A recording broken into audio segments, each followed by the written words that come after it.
अवधूत चिंतन श्री गुरुदेव दत्त श्री स्वामी समर्थ. नमस्कार भक्तांनो, बघा आजच्या व्हिडिओमध्ये मी तुम्हाला कर्जातून मुक्तता मिळवण्यासाठी, कितीही डोक्यावरती कर्जाचा डोंगर असेल, एक कर्ज फेडण्यासाठी दुसरं कर्ज घ्यावं लागते. घर गहाण टाकलेलं आहे, गाडी गहाण टाकलेली आहे. ताई आम्ही मुलांच्या लग्नासाठी कर्ज घेतलेलं आहे, आम्ही मुलांच्या शिक्षणासाठी कर्ज घेतलेलं आहे, किंवा आजारपणासाठी कर्ज घेतलेलं आहे. स्वतःचं घर होण्यासाठी आम्ही लोन केलेलं आहे किंवा गाडी घेण्यासाठी लोन केलेलं आहे. घेताना खूप सोपं वाटलं, पण आता त्याचे हप्ते फिटले जात नाही. असं कितीही मोठं असणारं कर्ज फेडण्यासाठी एक अत्यंत प्रभावी उपाय मी आजच्या व्हिडिओमध्ये तुम्हाला सांगणार आहे. बघा, श्रावण मासामध्ये तुम्हाला या एका ठिकाणी एक दीपदान करायचं आहे, किंवा या एका ठिकाणी दिवा लावायचा आणि दिव्यात ही एक वस्तू घालायची आहे. श्रावण मासातील या सेवेने तुम्हाला अखंड दीपदानाचं पुण्य लाभेल. मनात कितीही कुठली अडचण असेल, कितीही एखादी इच्छा असेल, तर ती इच्छा पूर्ण होईल.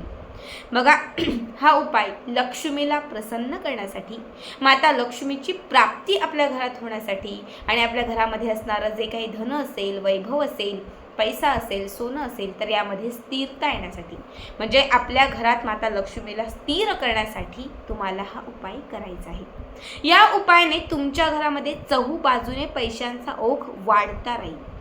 घरामध्ये नेहमी सकारात्मकता येईल. माता लक्ष्मीचा वास आणि सास या दोनही गोष्टी तुमच्या घरात राहतील, ज्यामुळे तुमच्या घराची भरभराट होईल. अत्यंत प्रभावी उपाय सांगत आहे. हा उपाय आपल्याला श्रावण मासातील कुठल्याही दिवशी सुरू करायचा आहे. संपूर्ण श्रावण महिना आपला जो आहे 1 महिन्याचा कालावधी आहे. या 1 महिन्याच्या कालावधीत तुम्ही कधीही हा उपाय किंवा कधीही ही सेवा जी आहे ती करू शकता. आता सगळ्यात पहिले हा जो उपाय आहे, या उपायासाठी तुम्हाला एक निरांजन म्हणजे एक पणती लागणार आहे. शक्यतो आपल्याला मातीची पणती किंवा कणकेचा दिवा घ्यायचा आहे, कारण जिथून ज्या दिवसापासून तुम्ही हा उपाय सुरू कराल, तुम्ही आज बुधवारपासून करा, उद्या गुरुवारपासून करा, शुक्रवारपासून करा, कुठल्याही वारापासून सुरू करा. पण लक्षात ठेवा, हा उपाय ज्या दिवसापासून सुरू कराल त्या दिवसापासून सलग 7 दिवस करायचा आहे. आणि सलग 7 दिवस हा उपाय करत असताना आपल्याला 7 नवीन दिवे लागणार आहेत. त्यामुळे ज्या मातीच्या पणती असतात ह्या आपल्याला सोप्या पण पडतील, अगदी कमी खर्चामध्ये सहज त्या मिळून जातील. ह्या पणत्या ज्या आहेत त्या वापरलेल्या लक्ष्मीपूजनाच्या दिवाळीतल्या काही यूज करायच्या का, तर नाही. बाजारातून नवीन पणत्या आणायच्या आहेत. कोरे करकरीत तुम्हाला 7 दिवे आणायचे आहेत, आणि या 7 दिव्यांचा 7 दिवस हा उपाय करायचा आहे. जे पहिल्या दिवशी कराल तेच दुसऱ्या दिवशी, तिसऱ्या दिवशी, सलग 7 दिवस. आता सगळ्यात पहिले काय करायचं, तर एक छोटी प्लेट घ्यायची. ठीक आहे, आपल्या घरामध्ये जी कुठली प्लेट असेल ही एक छोटी प्लेट घ्यायची. त्या प्लेटमध्ये फक्त हळदीचं एक स्वस्तिक काढायचं, आणि त्यावरती त्या प्लेटमध्ये एक मुठभर अख्खे तांदूळ ठेवायचे. ठीक आहे, यानंतर जो दिवा आपण घेतलेला आहे, म्हणजे मातीची जी काही पणती आपण घेतलेली आहे, तर ही मातीची पणती त्यावरती ठेवायची. त्या तांदळावरती त्या प्लेटमध्ये मातीची पणती ठेवून द्यायची. त्याच्यामध्ये 2 वातींची पिळून एक वात घालायची. शक्यतो वात लाल घ्या. कलावा असेल किंवा बाजारातून कलावा, आणि त्या कलाव्याची लाल पिवळी जी वात असते ती घाला तरीही चालेल, नसेलच तर कापसाची वात घातली तरीही चालेल. आता यात दिव्यामध्ये तुम्हाला घालायचं आहे गाईचं शुद्ध तूप. गाईचं शुद्ध तूप तुम्हाला नाही भेटलं, पूजेचं साहित्य भेटेल किंवा किराणा दुकान जे आहे तिथे सहज मिळेल. पण समजा नाहीच भेटलं तुम्हाला, तर तुम्ही म्हशीचं तूप जरी घातलं तरीही चालेल.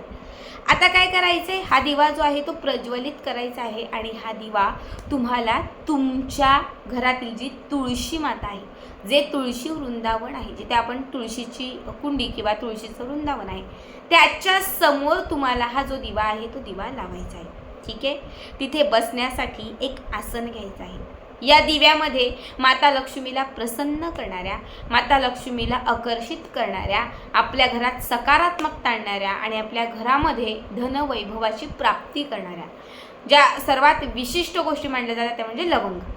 2 लवंगा त्या दिव्यात घालायच्या आहेत, आणि एक चिमूटभर हळद घालायची आहे. या 2ही गोष्टी घालून झाल्या की त्यानंतर काय करायचं, तर एका छोट्याशा वाटीमध्ये तुम्हाला दालचिनीची पावडर घ्यायची. ताई आमच्या घरात दालचिनी अख्खी आहे, दालचिनीची काडी आहे, ती तोडू का? नाही, दालचिनीचे थोडे तुकडे करा, ते मिक्सरला लावा आणि त्याची बारीक पावडर करून घ्या.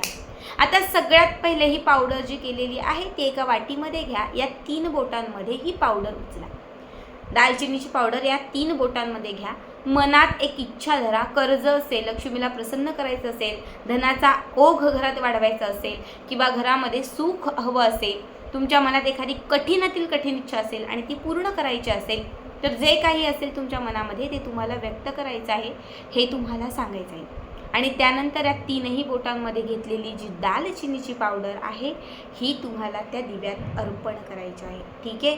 आता तुम्हाला तिथेच एक 5 मिनिटं बसायचं आहे आणि 5 मिनिटं बसून तुम्हाला कनकधारा स्तोत्र जे इच्छापूर्तीसाठी, कर्जमुक्तीसाठी आणि आयुष्यात असणाऱ्या संकटांचा नाश करण्यासाठी जे सर्वात प्रभावी स्तोत्र मानले जातं हे कनकधारा स्तोत्र यूट्यूबलाही मिळेल आणि तुम्हाला गुगललाही सहज मिळेल.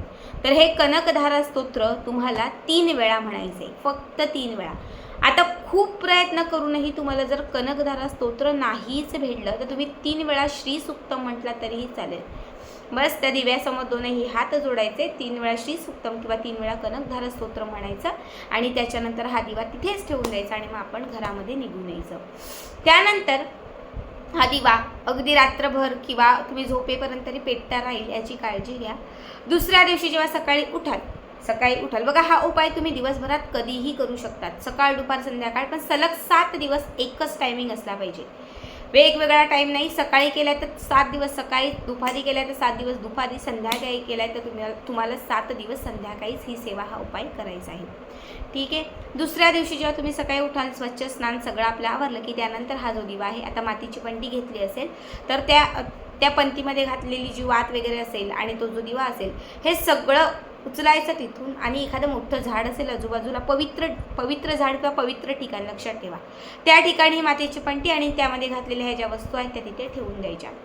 पुन्हा त्याच दिवशी ज्या टायमाला तुम्ही हा उपाय पहिल्या दिवशी केलेला आहे, संध्याकाळी दुपारी जेव्हा केव्हा, तर पुन्हा सेम दुसरी नवीन कोरी करकरीत मातीची पंटी घ्यायची, पुन्हा त्यात तूप घालायचं, 2 वातींची कडून एक जोडवात घालायची, पुन्हा या दिव्यामध्ये थोडीशी हळद घालायची, 2 याच्यामध्ये लवंग घालायच्या आणि हा जो दिवा आहे तो पुन्हा एकदा प्लेटमध्ये तांदूळ घेऊन त्याच्यावरती हा दिवा प्रज्वलित करायचा तुळशीच्या समोर. तिथे बसून पुन्हा 3 वेळा श्री सुक्तम किंवा 3 वेळा कनकधारा स्तोत्र म्हणून मनात असणारी इच्छा व्यक्त करायची. बघा, ज्या अक्षता म्हणजे जे तांदूळ तुम्ही त्या प्लेट खाली घातलेले आहेत हे तांदूळसुद्धा तुम्हाला रोज बदलायचे आहेत. आधीचे तांदूळ जे आहेत ते दुसऱ्या दिवशी पशुपक्ष्यांना खाऊ घालायचे आहेत आणि नव्याने पुन्हा दुसऱ्या दिवशी जेव्हा तुम्ही हा उपाय कराल तेव्हा मुठभर तांदूळ पुन्हा त्या प्लेटमध्ये तुम्हाला घालायचे आहेत. या उपायाने तुमच्या आयुष्यातील आर्थिक अडचण कमी होईल, आर्थिक चणचण कमी होईल. बघा, दालचिनी खडा मसाल्यातील असे काही पदार्थ आहेत, त्यामध्ये दालचिनी असेल, लवंग असेल किंवा वेलची असेल, या 3ही गोष्टी लक्ष्मीला प्रिय मानल्या जातात. या 3ही गोष्टी धनाचा ओघ वाढवण्यासाठी, धनाला आकर्षित करण्यासाठी विशेष महत्त्वाच्या असतात. जेव्हा तुम्ही ह्या दालचिनीची पावडर कराल आणि ही दालचिनीची पावडर त्या दिव्यामध्ये अर्पण कराल, त्या सुगंधाने तुमचं संपूर्ण घर पवित्र होईल.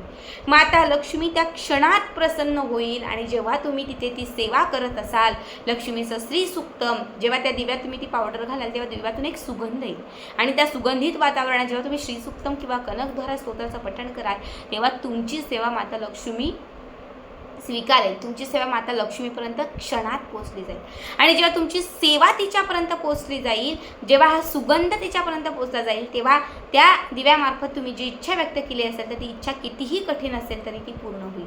अत्यंत साधा सोपा उपाय आहे, अत्यंत महत्त्वाचा उपाय आहे. आवर्जून करा. आजचा हा व्हिडिओ कसा वाटला नक्कीच कमेंट करा.